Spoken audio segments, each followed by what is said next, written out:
Boa noite, Ranieri. Tudo bem? Boa noite, Sérgio. Tudo bem? Grande abraço a você e todo o pessoal que estão nos prestigiando aí, interagindo com a gente aí. Joia. Olha, eu estive dando uma pesquisada, nós sabemos, evidentemente, com mais dados a tua participação no Vasco, mas eu dei uma pesquisada sobre o todo da sua carreira. E a primeira coisa que me chamou a atenção é a seguinte: eu não sei se está errado onde eu li, mas você de fato é paranaense ou é gaúcho? Paranaense. Paranaense. Então tá certo onde eu estou vendo lá, vi no Wikipedia. E você nunca jogou numa equipe paranaense, curiosamente. É verdade, é uma particularidade. Muita gente me pergunta isso e até fica surpreso com essa questão, mas a minha família veio cedo, quando eu tinha apenas 2 anos de idade, para o Rio Grande do Sul, né? Aí minha história foi criada aqui, comecei aqui no Caxias e depois rodei o Brasil e inclusive do outro lado do mundo. Mas Exatamente. eu não joguei em nenhum clube do Paraná. Perfeito. Não, então eu tinha essa curiosidade, porque eu olhei ali, foi uma. Inclusive, eu cheguei a ver num site que seria. Não, o Gaúcho falei, não, mas tem dois sites aqui dizendo que ele é paranaense, então eu queria tirar essa dúvida contigo. Mas é uma das primeiras coisas que eu. Nós vamos tentar fazer numa ordem cronológica até chegar no Vasco, e depois passar por outros momentos da sua carreira. Você que foi um jogador que ficou no Caxias cerca de 7 anos, pelo que eu li, seriam de 1983 a 1990. Quer dizer, teve aquela rivalidade ali com o Juventude, fez até um gol em 1990 que eu achei ali nos meus dados, no jogo do Caxias com o Juventude, no Estádio Centenário, com 1-1. E uma coisa que me chamou a atenção, quem te indicou para ir para o Palmeiras foi o Tele Santana. Tele Santana, que é um técnico dos mais gabaritados do Brasil de todos os tempos. Você chega no Palmeiras, a primeira pergunta que eu te faço. Você chega no Palmeiras, o Palmeiras recém-eliminado do Campeonato Paulista, sem ganhar o campeonato desde 76, e o Tele Santana te põe contra o Internacional de titular na primeira rodada do Campeonato Brasileiro. Deu uma tremidinha, como é que foi isso? Cara, foi assim, quando eu recebi a notícia, ela foi bem, quando estava tudo definido, foi bem impactante, porque realmente era uma mudança, assim, eu diria até drástica, de um clube médio aqui no Rio Grande do Sul, né? Grande aqui, médio a nível de Brasil, e eu dizer com 19 anos, é, tendo a oportunidade de chegar no Palmeiras, um grupo muito qualificado, muito experiente, jogadores que disputavam Copa do Mundo, Elzo, Mirandinha, Careca, Jorginho, Betinho, Veloso, goleiro, Dida, lateral esquerdo, e chego com o Tele Santana como técnico. Pô, para mim, assim, era quase que uma utopia, de repente, eu estar compartilhando o vestiário com ele. Eu lembro que o meu primeiro treino, eu estava me trocando lá na sala com todos os outros jogadores, aí o preparador de goleiros me chamou, falou: seu Tele quer falar contigo. Aí eu falei: nossa, eu já tremi, né? Porque, pô, aquela pressão toda de Palmeiras, muitos anos sem ganhar um título. E eu cheguei com a incumbência de substituir o Edu Manga, que tínhamos Uhum. as mesmas características, né? O Edu tinha recém sido negociado com o futebol mexicano. Então, realmente foi uma carga, porém eu via, na verdade, como uma oportunidade de vida. E eu estava ali por empréstimo, né? Então, eu falei assim, bom, são os 4 meses que eu tenho na minha vida para poder mudar. Não só minha vida profissional, como minha vida pessoal, né? Pela oportunidade que apareceu. E quando eu entrei na sala do Tele, eu reparei que já tinha outros 5 jogadores. E aí começou a chegar mais um, e eu só assim, meio que cabeça baixa, né? Mais ouvindo, vendo do que falando qualquer coisa. E quando eu vi, ele fechou o número de 11 jogadores. E esse dia foi muito marcante para mim, porque ele pegou aquele quadro negro, né? E definiu os 11 que estavam ali na sala com ele, ele definiu como time titular que iria iniciar o Campeonato Brasileiro. E eu falei, pô, mas eu tinha feito apenas um treino no dia anterior e tinha sido um treino técnico, nada de coletivo. E aí eu lembro que ele falou assim, eu quero revolucionar o futebol brasileiro. E, pô, aquilo lá para mim foi assim, muito legal, porque primeiro ele pediu a minha contratação, depois ele estava acreditando em mim, quer dizer, era uma aposta, mas você tendo um técnico que confia em você, naquelas características, circunstâncias, te coloca como titular, queira ou não, te dá uma confiança. E Perfeito. aí, infelizmente, iniciamos o campeonato mal, Na quarta partida perdemos para o Bahia dentro do Parque Antártica e ele acabou sendo demitido, né? Ele me adorava, é o melhor técnico que eu trabalhei em toda a minha carreira, mas infelizmente foi um período muito curto com ele. Beleza, mas tem uma coisa para o torcedor do Vasco, uma curiosidade para o torcedor do Vasco. O seu primeiro gol pelo Palmeiras, eu estava em São Januário, foi contra o Vasco. O Vasco venceu o Palmeiras por 2-1. Você fez um gol que a bola bateu na trave e entrou. Você deu um chute de fora, a bola bateu na trave e entrou. Eu estava em São Januário, vi para nós, torcedores cariocas, era uma revelação, porque as pessoas não conheciam tanto o Ranieri, um jogador que está jogando algumas partidas no Palmeiras, mas quando ele vem jogar no Rio é que o torcedor carioca dá uma olhada nele e chamou muita atenção. A primeira pergunta que eu te faço em relação ao São Januário: é difícil jogar contra o Vasco em São Januário? A sensação que você teve pelo Palmeiras de enfrentar uma equipe como o Vasco no seu estádio é difícil, é complicado, é inibidor? Com certeza, sim. Eu tive, né, os dois lados. Enfrentei o Vasco jogando pelo Santos e pelo Palmeiras. Realmente, assim, é uma vibração que a torcida passa, impressionante. Eu assemelho muito a questão que foi a Vila Belmiro. Vila Belmiro, um estádio mais acanhado, mas, né, a torcida mais próxima, e a torcida do Vasco exerce essa pressão sobre os adversários. Claro que muita gente diz, a torcida não joga e tal, mas cara, quando ela está empurrando o time ali, é uma atmosfera diferente, com certeza, cria uma química legal, e naquele período percebia-se que a torcida do Vasco realmente fazia diferença. Ao longo dos anos perdeu um pouquinho, né? O Vasco meio que perdeu um pouquinho a característica aí, mas lembro muito bem que naquela época era muito difícil enfrentar, né? Esse jogo o Vasco ganhou de 2-1, depois eu tive um jogo contra o Santos também, em 94, que a gente perdeu também. Então, tem um simbolismo especial São Januário. Eu, quando joguei no Vasco, gostaria de sempre jogar no São Januário. Algumas vezes jogávamos no Maracanã, mas a mística toda daquele estádio, no símbolo que ele tem, impressiona o adversário, com certeza. Perfeito. E me chamou também muito a atenção uma coisa que nós vimos aqui como torcedores do Vasco na tua passagem, mas nós vamos chegar lá na tua passagem, ainda estamos lá atrás. O segundo gol em jogos oficiais que você faz pelo Palmeiras é um gol numa vitória contra o Bahia, de falta, na Fonte Nova. E eu fui fazendo uma pesquisa sobre os seus gols de falta. Para ter uma ideia, eu não cheguei nem à metade dos seus gols, eu vi 12 gols de falta. Quer dizer, você deve ter feito para lá de 30 gols de falta ao longo da carreira, porque era impressionante mesmo a facilidade, porque você batia por baixo, você batia por cima da barreira, você batia no ângulo do goleiro. E o gol que você faz pelo Vasco, é um jogo que depois nós vamos tratar direito contra o Botafogo, que é um gol da lateral, né? Uma falta mais lateral. Quer dizer, então, vários pontos do campo você tinha. Você aprendeu a bater falta treinando pelo Caxias ou foi uma coisa que surgiu ao longo dos outros clubes que você jogou? Alguém te inspirou? Como é que foi isso? Fora a habilidade, evidentemente, o talento. Eu acho que, assim, de uma certa forma, a gente nasce com um pouquinho desse dom, mas eu acho que eu evolui muito com os treinamentos. Eu sempre gostei muito, mesmo quando era do infantil, juvenil, já começava a treinar e visualizava Pita na época do Santos, que era batedor de falta. Um pouquinho mais cedo tinha Ailton Lira no Santos. Ailton Lira. Então, assim, foram jogadores que simbolizaram para mim uma possibilidade de repente, criar o meu nome nessa função. Então, a partir daí era muito treinamento. Eu costumava treinar todos os dias, no mínimo 60 faltas por dia, porque é uma situação que pode decidir jogo. Às vezes um jogo está truncado, você joga em casa com o time adversário, vem retrancado, vem fechado, você não tem espaço, de repente uma bola parada pode decidir. Perfeito.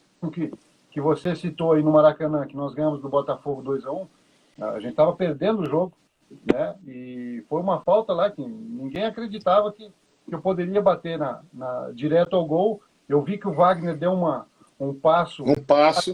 Deu um passo para dentro do gol, para dentro do campo, imaginando que eu fosse cruzar, e eu percebi o canto dele aberto e bati bem, empatamos o jogo, e depois na sequência o Edmundo fez 2-1 e ganhamos o clássico de virada. Exatamente. Esse é um jogo que depois eu vou falar, porque esse é um jogo que teve muita polêmica lá no Maracanã. Mas a saída do Palmeiras para o Santos é uma negociação que envolve o César Sampaio, envolve o Serginho, que era um ponteiro que atuava também, que foi para o Santos. E quando eu estive em Santos para assistir aquela final do Campeonato Brasileiro de 2002, Santos e Corinthians, eu me reuni com um grupo de santistas, que eles falavam muito sobre o passado do Santos, etc., aquele tempo, e eles me falaram de um jogo que para eles, para aquele grupo, pode ser que não seja, mas para aquele grupo de santistas, que eram uns 50, tem muita importância para eles daquele período em que o Santos não ganhava os campeonatos, que foi um jogo contra o São Paulo. O Santos ganhou por 1-0 na Vila Belmiro. O Tele Santana era o técnico do São Paulo, e o Tele não queria que o jogo fosse na Vila, ele queria que o jogo fosse no Morumbi, no Pacaembu, e você faz o gol, 38 minutos do segundo tempo, faz o gol, aquele estádio vai abaixo e o Santos ganha. E aí a pergunta, além da tua emoção desse jogo, fica a segunda pergunta. O time mais difícil que você jogou como atleta foi o São Paulo do Tele Santana, 92, 93? São as duas perguntas. Primeiro a tua emoção sobre aquele episódio e depois sobre aquele time fantástico de São Paulo que ganhou tanta coisa naquele período. Esse jogo especificamente foi o que mais ficou marcado na minha trajetória defendendo o Santos. Porque teve uma particularidade importante que eu vim saber só após a partida, né? Na época eu morava com minha mãe, meu pai já havia falecido quando eu tinha 9 anos de idade, então até aos 29 anos, quando eu casei, minha mãe sempre me acompanhou, morou sempre comigo, e naquela época ela ainda fumava, e ela fez uma promessa que se nós ganhássemos o jogo de São Paulo e eu fizesse gol, ela pararia de fumar. Só que ela me contou isso depois do jogo. E o jogo teve um simbolismo todo especial, porque dias antes já começou a discussão, porque o Tele Santana realmente não queria jogar na Vila Belmiro, ele não aceitava jogar na Vila Belmiro, mas a Federação Paulista bancou e acabou determinando que o jogo fosse lá. E, em contrapartida, o Tele Santana se recusou a descer para Santos. Quem comandou o jogo nesse dia foi o Valdir Joaquim de Moraes, que era o seu auxiliar técnico. Ele não foi para Santos. E para mim, sim, 1-0, 90% dos torcedores santistas, quando falam do meu nome, lembra desse gol, né? Ele não foi um gol decisivo de um jogo assim que tenha sido decisivo, mas foi muito marcante, porque o São Paulo vinha de um campeonato mundial em 92, tendo vencido o Barcelona, e era uma máquina. Eu sempre brinco com os atletas que estavam comigo naquele período. O Santos, por mais que tenha uma grandeza, ainda tem, mas tinha uma grandeza enorme, um nome muito forte, mas a condição de trabalho era muito ruim, era muito aquém do que se esperava de um clube da grandeza do Santos. E um fato que eu vou te contar, nós íamos jogar um domingo contra o São Paulo, o clássico, na sexta-feira nós treinamos um coletivo na praia, na areia da praia. Nós não tínhamos lugares para treinar. Então, muita dificuldade, por isso que a gente se sente orgulhoso, por mais que não tenhamos conseguido um título com a camisa do Santos, mas o torcedor reconhece até hoje que foi realmente um período difícil, financeiramente o Santos também muito difícil, na época não tinha muita força nos bastidores, então era assim, e lutávamos também, além do São Paulo, que para mim realmente foi o melhor, ou pior, né, porque... Depende do ponto de vista.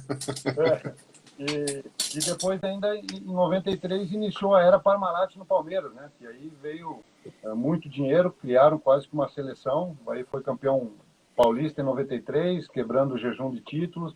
Depois o brasileiro, o Rio-São Paulo, o brasileiro novamente em 94.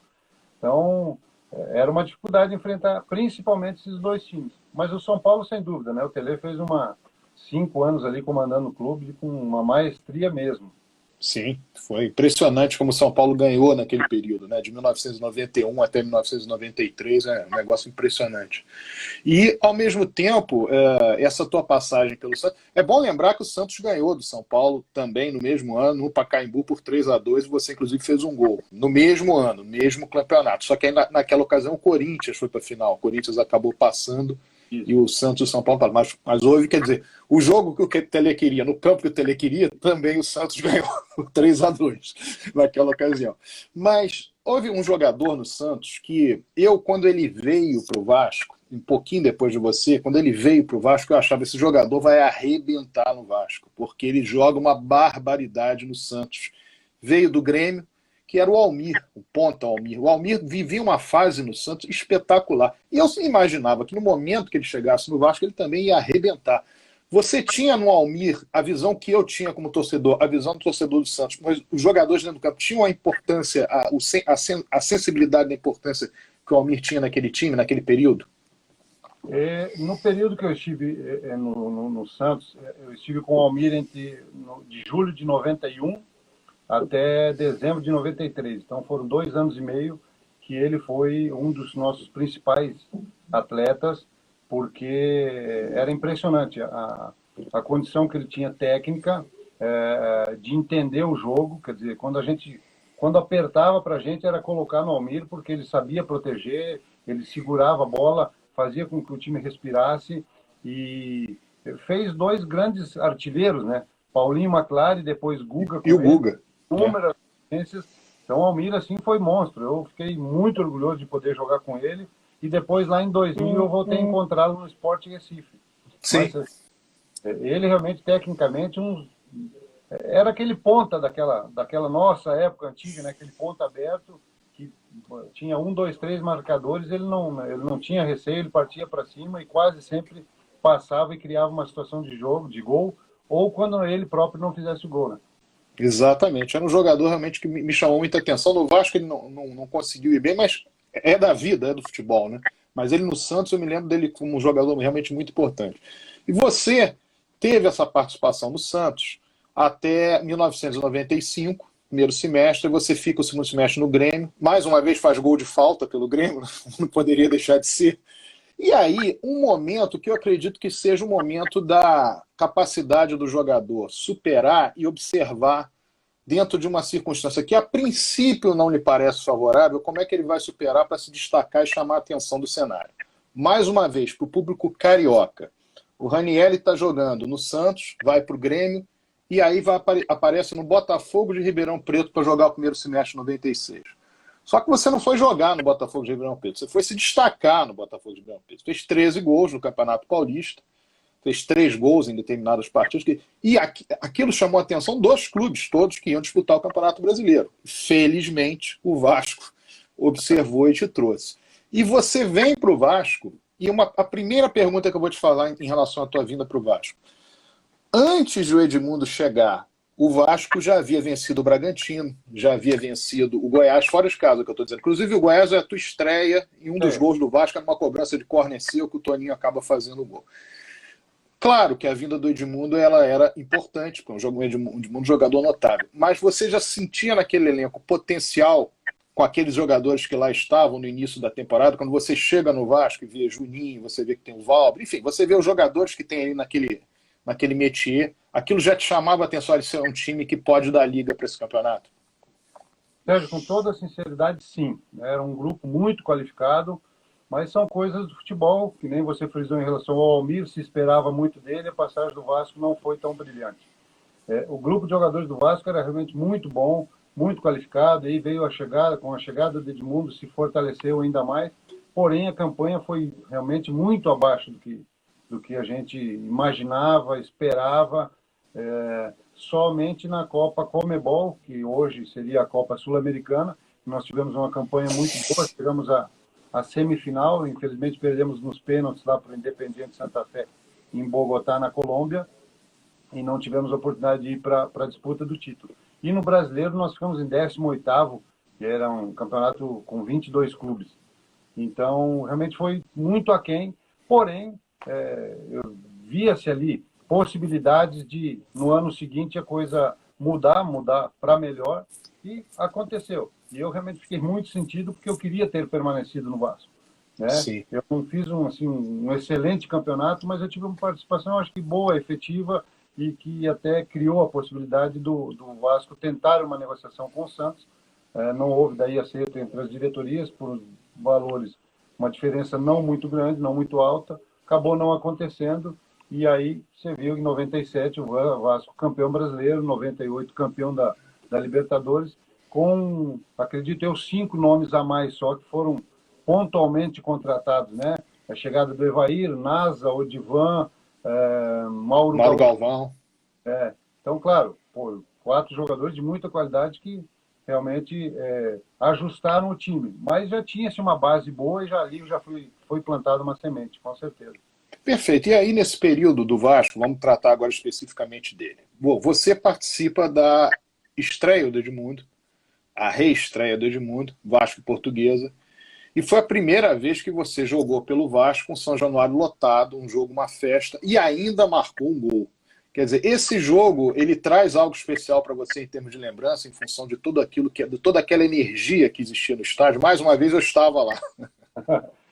Claro que sim, porque o Edmundo foi um monstro com a camisa do Vasco, né? Foi uma cria da base, então tinha todo aquele simbolismo, de repente estar voltando, e aquele era um jogo realmente muito aguardado, São Januário lotado, e eu tive a possibilidade de fazer o gol. Depois o capitão empata pela Portuguesa, Juninho Pernambucano faz o 2-1, e eu ainda bati um escanteio na cabeça do Edmundo, que ele cabeceou, a bola acabou Na batendo trave. então, e até brinquei com ele, eu podia fazer o gol, porque alguém ia falar meu nome, né? Assim, e tal, mas não aconteceu. E depois, assim, foi um prazer enorme jogar ao lado dele, um cara extremamente acima da média, uma qualidade de decisão impressionante, tanto é que fez a diferença em 97 e ajudou demais o Vasco na conquista daquele título. Bom, o Vasco, naquele período, ele joga. A partida que você joga contra o Flamengo é uma partida, vamos dizer, de grande memória para a torcida do Vasco, que é o 4-1 no Flamengo. E aí você jogou Corinthians e Palmeiras, você jogou outros clássicos. Dos clássicos que você jogou ao longo da tua vida, você entende que o Vasco-Flamengo é um jogo mais, vamos dizer, com uma magia maior em termos de rivalidade? Ou você considera que Corinthians e Palmeiras estão no mesmo nível? Enfim, na sua visão, o Vasco-Flamengo é um jogo diferente? Ou você não teve tempo no Rio de Janeiro para perceber essa diferença ou para sentir essa diferença? O que você pensa a respeito disso? Eu acho assim que realmente se equiparam. Uhum. Esses clássicos, né? Eu gostaria assim também uma atmosfera muito quando eu jogava pelo Santos e nós enfrentávamos Palmeiras, Corinthians e São Paulo na Vila Belmiro. Tinha toda uma atmosfera diferente, um simbolismo por ser Vila Belmiro, por ali ter jogado um dos melhores, talvez não o melhor time de futebol do mundo, e criava, lógico, uma situação diferente. Porém, aí a gente leva para Flamengo e Vasco, tinha Maracanã também, sabe? Aquele jogo não teve um número grande de torcedores, não, até porque as duas campanhas dos dois times não eram das melhores, então não foi tão atrativo. Mas realmente tinha uma atmosfera bem diferente, assim, bem importante. Eu imaginava um dia jogando ou uma decisão de carioca ou propriamente de um brasileiro com 100, 120 mil pessoas, que na época era possível no Maracanã, né? E só tive a oportunidade de jogar aquele jogo e realmente posso dizer que é um dos maiores clássicos do futebol mundial, sem dúvida. Sem dúvida. Só um detalhe aqui, quando você fala sobre o clássico Vasco-Flamengo, é sempre Vasco na frente. Só tem Flamengo e Vasco no dia que o Flamengo vai jogar contra o Vasco na Gávea. Como o Flamengo não joga contra o Vasco na Gávea, é sempre Vasco e Flamengo. Compreende? Então, Bom, a gente aí, né? exatamente, já está sempre o Vasco na frente. Mas a questão é a seguinte: esse é o grande jogo de polêmica que você viveu naquele período, foi aquele Vasco-Botafogo, que a gente já falou aqui. Um jogo que tem vários ingredientes que modificam completamente o cenário. Primeiro, você tem um gol do Botafogo, que até hoje não dá para saber se era ou não era, porque não tinha aquelas câmeras, né? Havia tirateima e tal, não dá para saber se o Túlio estava impedido ou não, mas invade o campo o Antônio Lopes, e briga, não sei o que e tal, papapá, não sei o que. Você vai, o jogo fica parado, 15, 20 minutos, você vai e empata com aquele golaço de falta. O Edmundo faz o segundo gol e aí entra o Carlos Augusto Montenegro para reclamar de impedimento.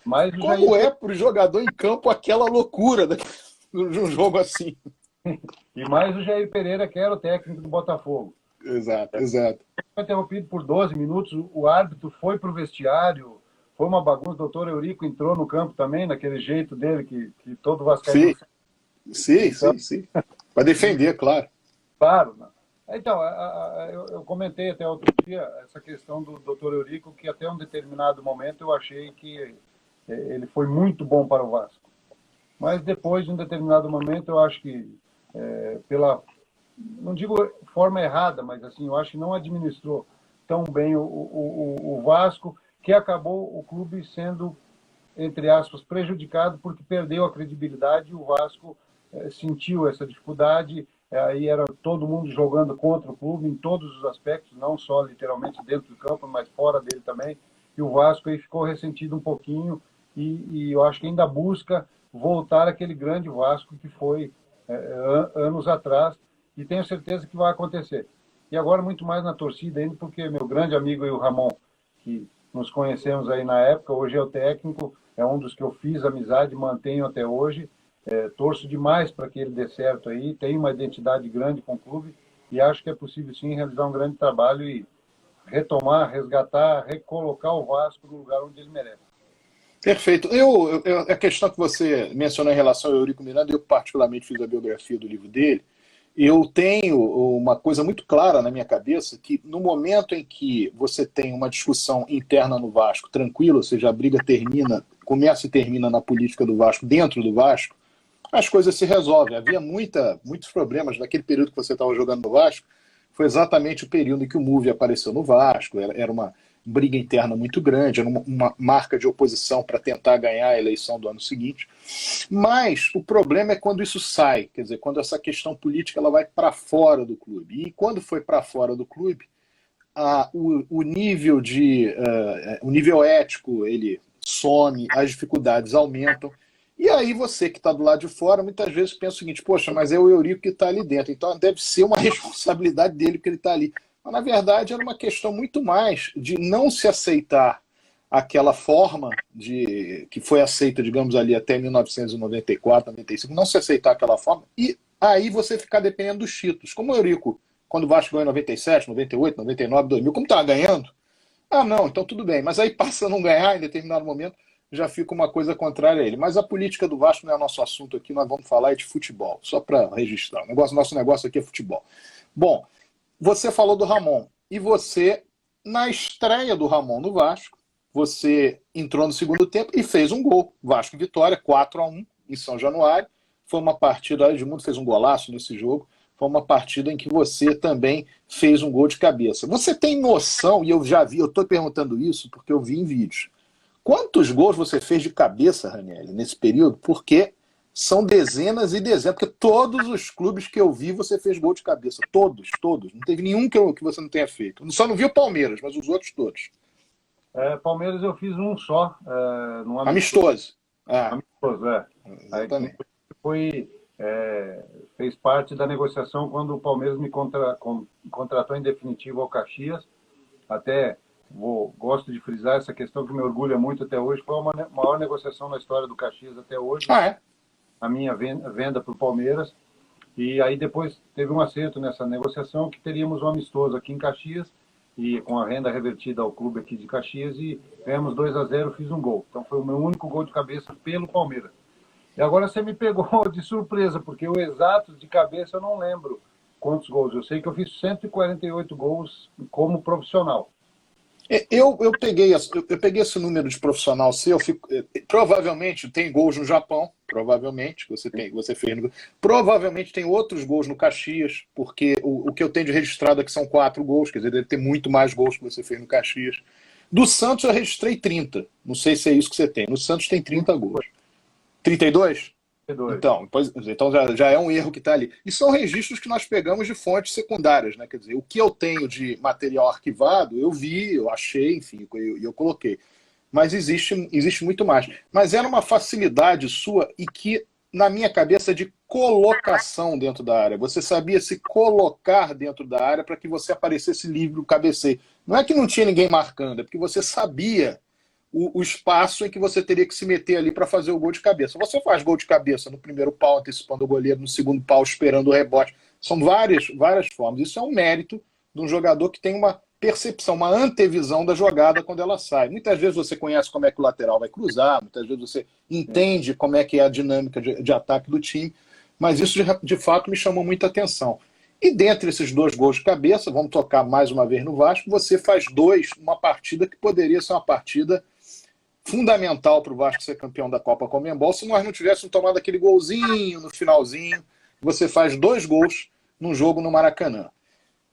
Aí você joga no Maracanã com 2.000 pessoas vendo o jogo. Você vai jogar em Bogotá com o estádio lotado, pressão absoluta. Custou para os clubes brasileiros entenderem, não estou dizendo do Vasco, todos os clubes, entenderem a importância que tem em competições internacionais de fazer a pressão nos jogos daqui. Você acha que isso é uma coisa que foi aprendida só nesse século, do período que você jogava? Qual é a percepção que você tinha? Porque a minha, como torcedor, é que os clubes brasileiros não entendiam que tipo de pressão que deveriam fazer. Pressão que eu digo é pressão no bom sentido. Que deveriam fazer nos jogos importantes e decisivos, como era aquele. Ali era uma semifinal de uma competição internacional. Você tinha essa percepção? Tinha, concordo com você, o teu raciocínio. E eu acho que os clubes entenderam, na verdade, melhoraram o entendimento, mas eu acho que ainda podem evoluir nesse sentido. Só quem jogou, propriamente dito, enfrentou os clubes lá fora, sabe o que é a dificuldade de jogar na Argentina, de jogar no Uruguai, de jogar na Colômbia, no Peru, onde eu joguei mais aqui, competição sul-americana. Era uma pressão assim absurda. E assim, o Brasil sempre é prejudicado já na língua, que é o único clube que não fala, o único país que não fala o espanhol. Então já sempre quando se joga fora há uma tendência de favorecimento aos clubes locais. E aqui realmente melhorou, mas porém ainda eu acho que falta esse entendimento maior de realmente transformar uma pressão, o torcedor entender que pode fazer a diferença, ajudar o time. Nesse jogo específico, jogamos no Maracanã com 2.000 pessoas. Foi a reestreia do Antônio Lopes no comando do Vasco. E, quer dizer, chegamos lá, nós enfrentamos 46.000 pessoas, estádio praticamente todo lotado. Então, queira ou não queira, faz sim uma diferença.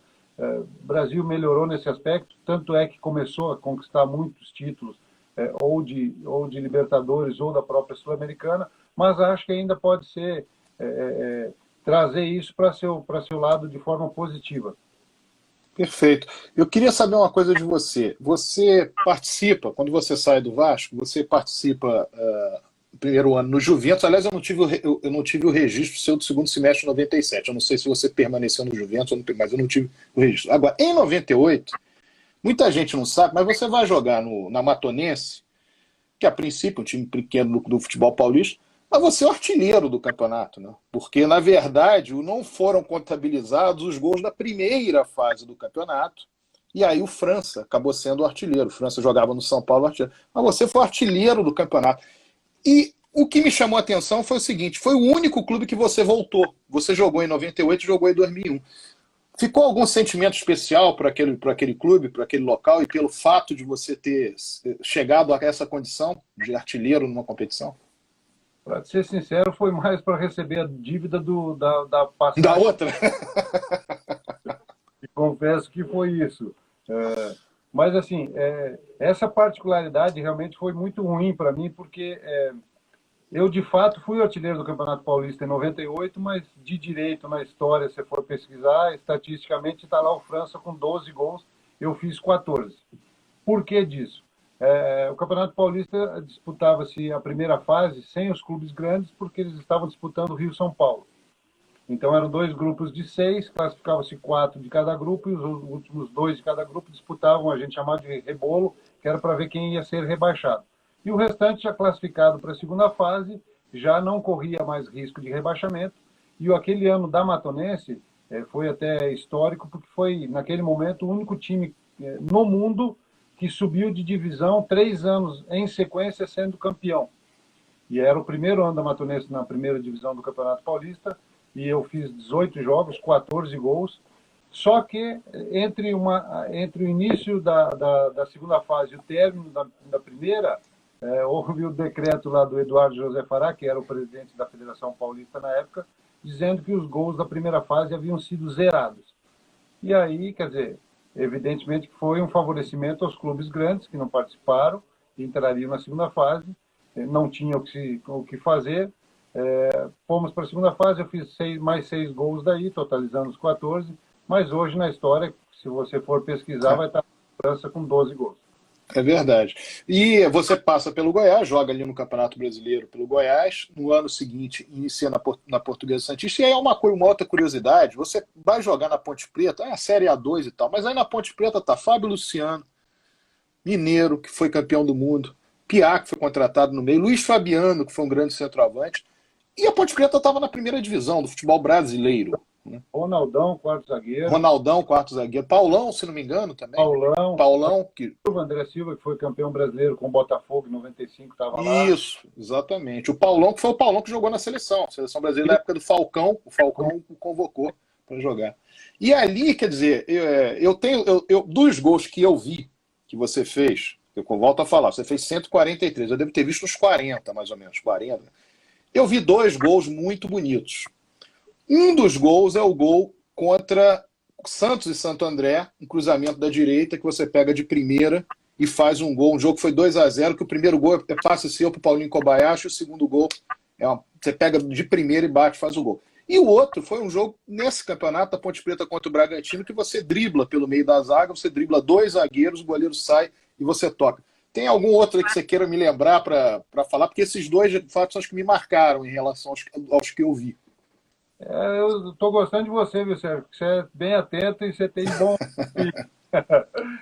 eu classifico esse gol que você citou pela Ponte Preta contra o Bragantino como o mais bonito da minha carreira. Por quê? Eu não era um atleta que partia para o drible, não era aquele atleta que conduzia a bola, até porque eu entendia que eu tinha uma dinâmica diferente, eu era mais cadenciado, eu não tinha muita velocidade, porém eu fazia a bola rolar.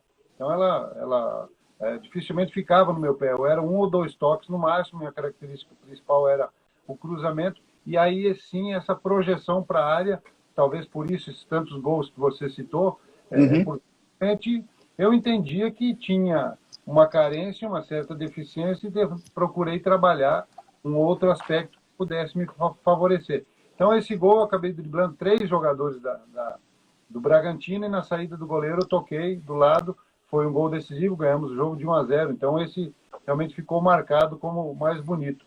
E depois eu fiz um outro gol pelo Botafogo de Ribeirão Preto, de falta também, contra o Mojimirim, que teve um grau de dificuldade grande, e plástico também ele foi bonito. Esse gol, deixa eu ver aqui, porque eu anotei aqui todos os jogos que você fez, quer dizer, os gols que você fez, Botafogo e Mojimirim, tá certo, exatamente, 17 de abril de 1996, foi quando você fez esse gol. 3-2. 3-2, exatamente, 3-2.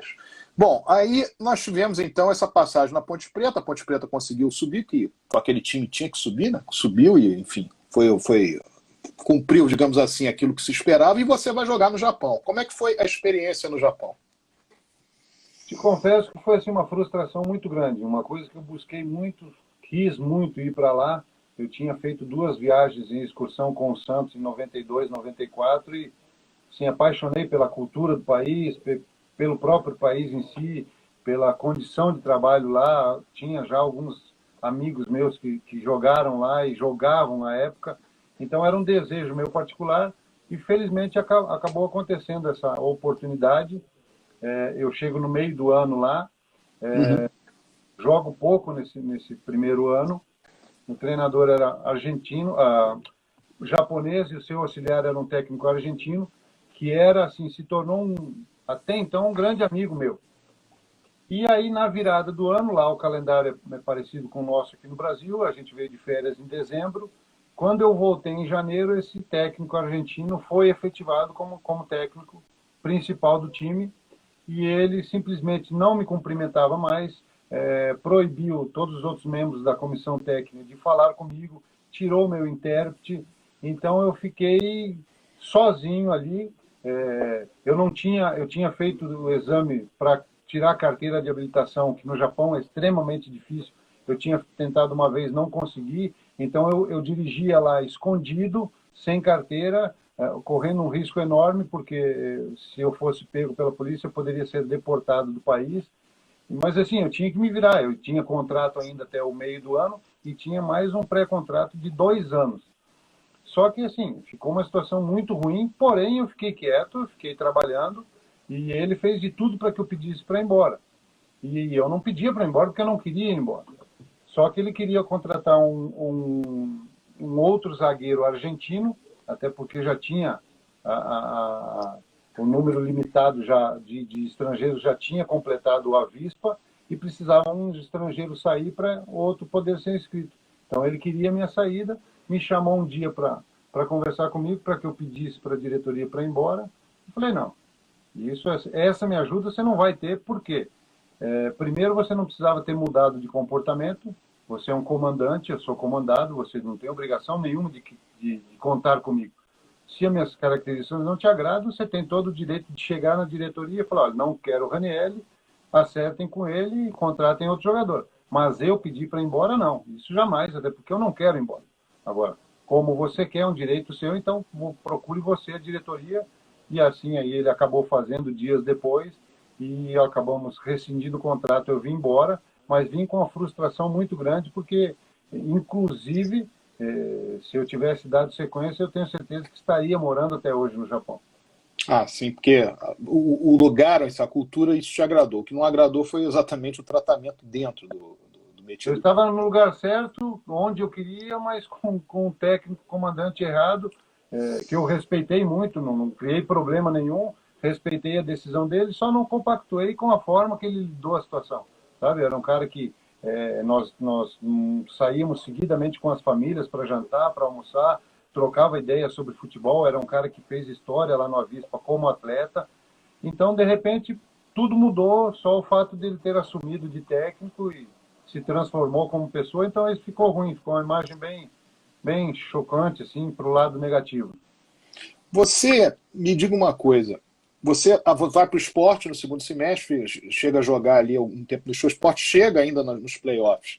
E eu fiquei com a sensação, uma pergunta que eu era para te fazer anteriormente, eu não fiz, eu vou voltar a ela, vou aproveitar essa situação. Você, em 1990, voltando para 1990, o Palmeiras ele se classificou para os playoffs contra o Grêmio.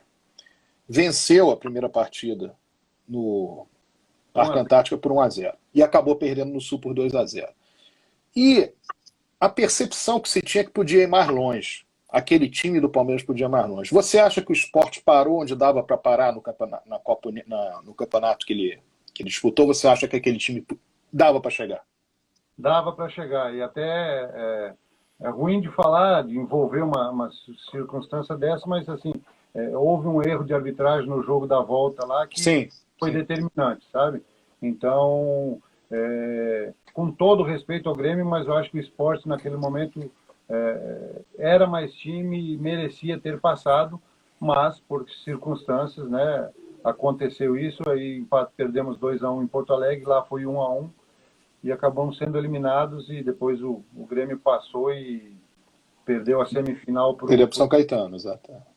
Então, acho que poderia ter ido longe, sim, era muito bom esse time. E, inclusive, eu acho que a diretoria do esporte errou muito em não ter renovado com esse time para o ano de 2001. Por quê? Em 2000, o esporte tinha sido pentacampeão pernambucano.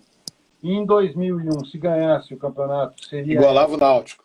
Igualava o Náutico. Até hoje o Náutico, né, tem isso como seu slogan, que ex é luxo, só o Náutico tem. E o esporte, com certeza, se mantivesse aquele grupo, fatalmente teria sido campeão e colocaria o nome do esporte na história do campeonato. Perfeito. Eu também tenho essa visão de que o esporte tinha um grande time em 2000. O Ronaldinho já vivia uma boa fase, tudo bem, mas o esporte tinha um grande time em 2000, poderia ter passado por aquela fase pelo Grêmio. Não sei até onde poderia ir, mas com certeza poderia ter passado pelo Grêmio e poderia ganhar com o São Caetano. O São Caetano era uma surpresa do esporte. Não deixava de ser uma surpresa para os chamados grandes clubes brasileiros, poderia ter chegado. E aí nós vamos para 2001, você já falou porque você foi para Matonense, para receber aquilo que não tinha sido pago antes. Inclusive não recebi até hoje, tá certo? Essa foi 2001. Tá certo. E depois você vai para o rival do Caxias, que é o Juventude, né? Porque você que foi cria do Caxias, você participa no Campeonato Brasileiro de 2001 no Juventude. O pessoal do Caxias perdoou, não, tá tudo bem, já tá no final, não tem problema nenhum. Eles ficaram, mas peraí, rapaz, você começou aqui no Caxias, você tá indo pro nosso rival. Como é que foi essa relação aí em Caxias do Sul? Isso foi marcante nos dois aspectos da questão do Caxias não aceitar muito isso, porque eu sempre fui um atleta declarado torcedor do Caxias, né? E desde os meus 12 anos, quando eu cheguei em Caxias, a minha família já era já tinha vínculos com o Caxias, meus primos jogavam no Caxias, então sempre houve essa identificação. Mas existe o lado profissional. Eu tinha terminado o Campeonato Paulista, eu já estava quase que um mês sem jogar e sem contrato, né, sem vínculo com nenhum clube, e teve a proposta do Juventude e acabamos acertando. Só que eu brinco com essa situação, eu brinco na maneira de falar, porque eu fui Ranieri na minha primeira entrevista como jogador de Juventude. Eu fui muito sincero, fui muito claro, muito honesto e declarei minha gratidão ao Caxias. E isso pegou muito mal em relação Lá. entendeu? Até certo ponto é compreensível, mas, enfim, na verdade eu só agradeci pelo que o Caxias fez por mim na minha carreira, na minha vida como cidadão, sabe? Na minha formação. E apenas declarei isso, mas não declarei amor, não disse que era torcedor. Porém, eles levaram para um lado de que eu realmente tinha vínculo com a Caxias, tinha identificação com o Caxias, e foi muito difícil. E eu, dentro de campo, também não tive uma participação assim de que pudesse mostrar a eles que eles estavam errados, né? Fiz uma campanha regular, foram só apenas 3 gols, porém um gol deles foi assim quase que decisivo, que nós ganhamos o penúltimo jogo aqui em casa do Gama. Eu empatei o jogo, nós estávamos perdendo, já era final de jogo. Eu empatei 1-1 e depois o Marco Senna, que depois virou cidadão espanhol, defendeu a seleção da Espanha, fez o gol aos 46 do segundo tempo, e com essa vitória a gente já foi para o último jogo, já livre do rebaixamento. Então foi marcante, mas não adiantou muito, não. O torcedor continuou me perseguindo. Não, e foi para o último jogo livre do rebaixamento e rebaixou a América, né? Porque você fez o gol que rebaixou, acabou rebaixando a América, o empate de 1-1. E aí vem o título, né? Porque muitos não sabem disso, mas você em 2002 foi para o Ituano, e o Ituano foi campeão paulista em 2002, porque em 2002 os clubes disputavam o torneio São Paulo, enquanto outros disputavam o campeonato, o seu campeonato. Quer dizer, lá no Minas Gerais a Caldense, por exemplo, venceu, e em São Paulo, de forma até surpreendente, o Ituano não era o favorito, o Ituano consegue conquistar o título e você tem a participação desse título. O que te traz de lembrança esse título conquistado pelo Ituano? Ali foi muito marcante. Eu tenho amizade com a maioria dos atletas que estavam naquele momento no clube, porque eram todos meninos assim muito novos, porque era um time de empresário na época, então era aquela coisa de tentar revelar, negociar, e só tínhamos 2 jogadores assim mais experientes, que éramos eu e o Basílio, atacante, que jogou no Palmeiras, jogou no Sim. Santos.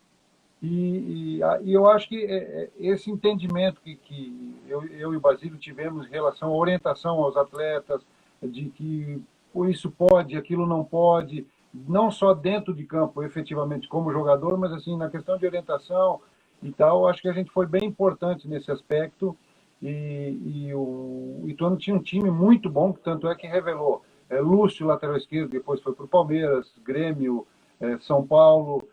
O Vinícius, que hoje é o técnico do próprio Ituano, foi para a Europa, jogou 9 anos no Hannover, que é um clube médio grande na Alemanha. A revelação do Pierre, volante, que foi campeão pelo Palmeiras, campeão pelo Atlético Mineiro. Elson, meia também. Fernando Gaúcho, Richarlison. Então foi uma gama enorme de jogadores. Everaldo, que foi para o México, ficou muitos anos lá depois, um volante também. Então, assim, essa sensação de que você ajudou os meninos, porque muitas coisas a gente já tinha vivenciado e eles não, era tudo novidade para eles. Às vezes, controla aqui um pouquinho, não fica deslumbrado, porque não é sempre assim. Essa orientação acho que a gente foi fundamental, tanto é que tem o respeito e o reconhecimento desses meninos, e a amizade se mantém até hoje. Muito bem. Bom, eu queria para finalizar, 2 coisas perguntar para você. Uma é uma pergunta e outra é um pedido. Primeira pergunta é: qual o jogador de futebol que te inspirou a jogar futebol? Qual o jogador que você se espelhava quando você começou a jogar futebol? O Pita, meia, que era... Pita? Isso. Jogadoraço, né? Jogadoraço. Jogava É, muita bola. Pela minha característica, meia, canhoto, então eu assim, sempre que tinha possibilidade de vê-lo jogar, e o dia que eu encontrei com ele pessoalmente, assim, foi uma satisfação. E ele depois, posteriormente, eu te falei antes até a questão de batida de falta, eu tive o ano retrasado a oportunidade de conhecer pessoalmente Ailton Lira.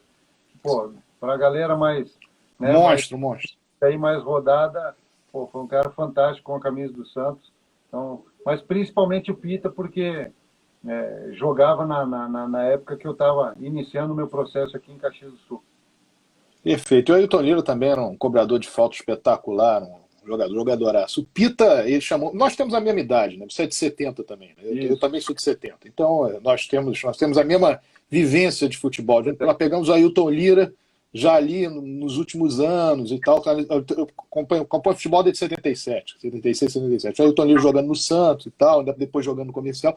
Mas o Pita nós pegamos toda a carreira dele, né, cara? Desde o início, um jogador realmente espetacular, um jogador que poderia ter conseguido mais coisas em relação à seleção brasileira, poderia ter sido mais usado na seleção brasileira, né? Porque era um jogador de fato, campeão pan-americano em 87, mas não jogou tanto, né, como poderia ter jogado na seleção brasileira. Muita gente também naquela época, muita qualidade que se tinha no futebol naquela época. E a última coisa que eu te pego agora é um pedido para você dar uma saudação para os torcedores vascaínos.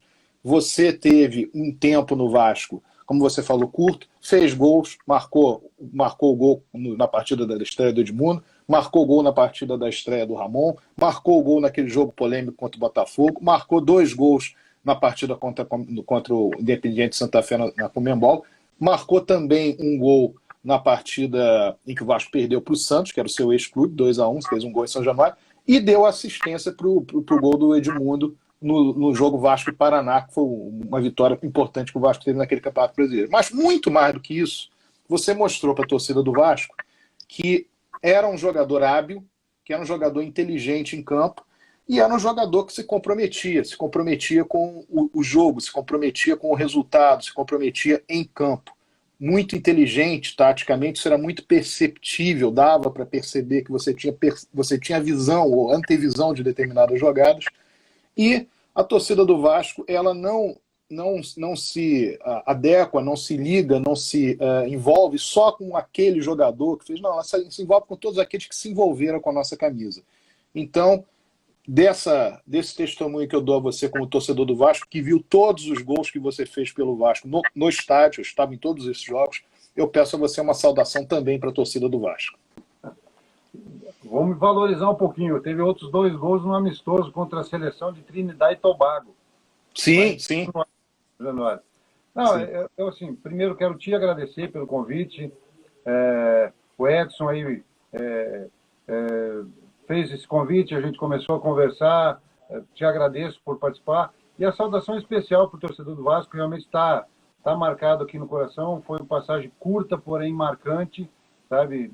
Tem uma história legal, que continuem acreditando, continuem ajudando, porque o Vasco é muito forte e o seu patrimônio maior é seu torcedor, qualquer clube. E o Vasco pode se orgulhar que tem uma grande torcida, é realmente uma nação, e eu acho que dentro, em breve, num espaço muito curto de tempo, vai ser aquele Vasco que a gente se acostumou a ver. Eu, pelo menos, lembro nos anos 70 lá, com Roberto Dinamite, anos 80, que era absurdamente bonito de se ver jogar. Então, assim, meu agradecimento, muito obrigado mesmo por ter me dado a oportunidade de vestir essa camisa que é tão gloriosa. Muito bem, te agradeço. Saudações vascaínas, embora você seja um torcedor do Caxias. Saudações também a todo o povo do Rio Grande do Sul, de Caxias especialmente, que aliás é um lugar belíssimo. E que você tenha, a partir de agora, dentro da sua vida, toda a felicidade, todo o sucesso. Um grande abraço para você, foi uma grande alegria tê-lo conosco, Aniele. Ô, Sérgio, obrigado a você de coração. Fica com Deus aí, você, sua família e todo o pessoal que prestigiou a gente. Grande abraço. Fiquem com Deus. Okay. Um grande abraço. Até logo. Muito bem. Tivemos aí a participação do Ranieri. Eu um pouquinho enrolado ainda com os fios, com os microfones, fones, etc. Microfone não, fone, né? E agradeço aqui a presença de vocês todos. Eu vou voltar aqui às perguntas. Ainda joga futebol com os amigos? Essa é uma pergunta que eu realmente não fiz para ele. Mantém contato com algum jogador do Vasco? Também foi uma pergunta que eu não fiz para ele. Boa noite, meu amigo. Você é fera. Tânia, então um beijo do coração. Aí fica a mensagem. E o Alexandre Chapo, esse é craque. Foram as perguntas que foram feitas. Na próxima vez, eu não me esquecerei que eu tenho que ver as perguntas que são feitas para o convidado que aqui está. E mandar um abraço aqui. Eu estou vendo aqui Maurício, Alexandre, Ana Carolina Peixoto, Cria de Maçã. Nossa, mas isso aqui é complicado. Cria de maçã babá. Bom, enfim, a participação nossa hoje foi com o Ranieri. Semana que vem teremos mais um jogador nessa live do Casaca. A ideia é que nós tenhamos a cada semana um jogador que tenha passado pelo Vasco, tenha feito história no Vasco, para que nós possamos lembrar para vocês e trazer curiosidades, trazer questões inerentes à carreira dele. Ok? Um grande abraço a vocês. Saudações vascaínas. Casaca!